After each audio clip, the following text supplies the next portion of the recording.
Raffaele Biancucci, allenatore del CGC Viareggio, che mantiene la testa della classifica, 5-3 contro questa giovane formazione del Forte dei Marmi, però insomma voglio dire, ve le siete portate a casa una vittoria che volevate, no? Sì, sicuramente l'obiettivo minimo della vittoria è stato raggiunto. Non sono soddisfatto, e nessuno è soddisfatto, non siamo soddisfatti della prestazione di stasera perché non abbiamo fatto una buona partita, è evidente.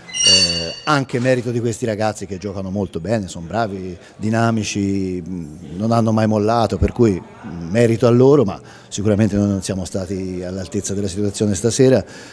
La cosa positiva sicuramente è l'aver nel secondo tempo, come ci eravamo detti, cercato di usare un pochino più la testa, di rallentare un attimo il gioco, di scaricare più basso, di cercare di farli aprire perché erano molto chiusi e lì c'è stato il break decisivo, però che non eravamo in serata poi si è visto anche dopo perché poi abbiamo avuto anche difficoltà a tenere il risultato, quindi comunque vabbè. Non ci voleva, voleva l'infortunio ancora di Gemignani, no? Questo problema di Raffaele, scusami, per questo guaio muscolare. Sì, purtroppo noi, secondo me non è un caso che stasera non eravamo brillanti, perché purtroppo siamo... Mancate anche le conclusioni da fuori, come fatto presente più di una volta, no? Certo, sono mancate le conclusioni da fuori, ma non solo quello, è mancato un giocatore importante come Alex ed è mancato negli allenamenti, sempre il solito discorso.